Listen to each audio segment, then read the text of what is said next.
యమున, ఈ ఇద్దరు సూర్యభగవానుని యొక్క కుమార్తె కుమారుడు. కాబట్టి ఇప్పుడు ఈ యమునా నది యందు కాళింది మడుగులో కాళీయుడు పడుకుని ఉంటాడు. కాల అన్నది అందులో కలిసి ఉంటుంది. కాళీ కూడా కాలస్వరూపమే. అందుకే ఆరాధన చేసిన వాళ్ళకి సాత్విక దేవత. దాన్ని ప్రాధాన్యత తెలుసుకోని వాడికి ఉగ్రదేవత. ఈ కాలం యొక్క విలువ తెలుసుకోని వాడు ఏమవుతాడండి? జారిపోతాడంతే. చదువుకోవలసిన సమయంలో చదువుకోనివాడు ఏమవుతాడు?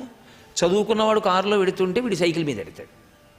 కాబట్టి వీడి పట్ల కాలము ఉగ్రదేవత, వాడి పట్ల కాలము ప్రసన్న దేవత. ఉపయోగించుకోవడంలో ఉంటుంది. ఉపయోగించుకోవడం ఉపాసనాక్రమం. అది ఎవరు ఉపయోగించుకోలేరో వాళ్ళ పట్ల ఇబ్బంది తీసుకొస్తుంది. కాళీయుడు కాళింది మడుగునందు పడుకుని ఉంటాడు. ఆయనకు ఒక లక్షణం ఉంది. ఆయన ఎప్పుడూ విషాన్ని విడిచిపెడుతూ ఉంటాడు. ఆయనకి కొన్ని వేల మంది భార్యలు, కాబట్టి అనేక మంది సంతానం. ఆయన పాము కాబట్టి వాళ్ళందరూ పాములే. ఇంతమంది పాములు విషాన్ని విడిచిపెడతారు. అందుకే నీళ్ళన్నీ కూడా విషంతో నిండిపోయి, విషంతో ఉండడమే కాదు, ఆయన తన యొక్క దవడలలోంచి, కోరలలోంచి, ముఖముల నుండి విషాన్ని చిమ్ముతాడు అగ్ని రూపంలో. అందుకే ఆ మడుగులో ఉన్న నీరు ఉడికిపోతుంటుంది. ఎప్పుడు ఉడికిపోయి బుడగలతో ఉంటుంది. ఉండి ఆ విష జ్వాలలు, విషపు గాలులు పై వరకు లేస్తూ ఉంటాయి. కాళింది మడుగులో కాలు పెట్టడం కాదు, కాళింది మడుగు మించి తెలియక పక్షి ఎగిరితే ఈ విషపు గాలికి ఆ పక్షి కింద పడిపోయి చచ్చిపోతుంది. చచ్చిపోయి నీళ్ళలోనే పడిపోతుంది. పడిపోతే ఏం చేస్తాడు? ఆయన తినేస్తాడు. కాబట్టి అంత భయంకరమైన దానిగా మార్చాడు.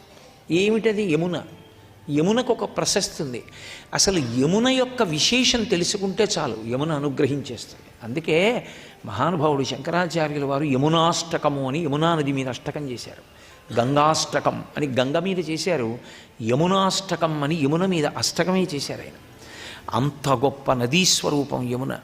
యమునకి ఒక లక్షణం ఉంటుంది.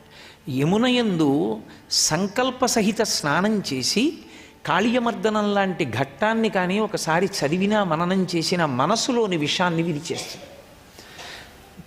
మనస్సుకి శుద్ధిని ప్రసాదిస్తుంది యమున. అందుకే నదులను గౌరవించడం, నదులను పూజించడం ఒక్క సనాతన ధర్మమునకే చెల్లింది. యమునా నది అంత శక్తివంతం. అటువంటి యమునలో ఈ కాళీయుడు పడుకుని ఉన్నాడు. ఒక రోజున ఈ బలరాముడు రాలేదు. ఎందుకనంటే బలరామకృష్ణులు ఇద్దరూ కూడా అవతారమే. అవతారము అంటే మీరు కొంచెం జాగ్రత్తగా పట్టుకోవాలి. అసలు ఆ మాట అవతార అన్న మాటకు అర్థం ఏంటంటే ఈ మాంసనేత్రమునకు కనపడేటట్టుగా కిందకు వచ్చింది. అంటే అసలు ఈ మాంసనేత్రమునకు అది కనపడదు.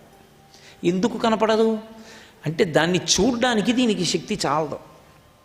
నేను మీతో మాట చెప్తాను, పట్టుకోవడం తేలిగ్గా. నెయ్యి ఎక్కడుంటుంది? పాలలో ఉంటుంది. నెయ్యిని చూడడం సాధ్యమా? పాలిచ్చి, నేను పాలిచ్చి నెయ్యి ఏదని అడిగాను అనుకోండి, చెప్పగలరా? అదే పాలు కాచి తోడుపెట్టి చల్ల చిలికి వెన్న తీసి కాస్తే నెయ్యి వస్తుంది. ఇప్పుడు నెయ్యి కనపడుతుంది. నెయ్యి పాల అంతటా ఉన్నా కనపడదు. సాధన చేస్తే కంటికి కనపడుతుంది. అలాగే హరిమయము విశ్వమంతయు హరి విశ్వమయుండు. హరి విశ్వమంతటా ఉంటాడు, నెయ్యి పాల అంతటా ఉన్నట్టు, కానీ కనపడడు. ఎవరికి కనపడతాడు? ఎవడు పాలను కాచి తోడిపెట్టి పెరుగు చేసి అందులోకి కవ్వం దింపి చల్ల చేసి వెన్న తీసి కాచి నెయ్యి చేశాడో వాడికి కనపడుతుంది.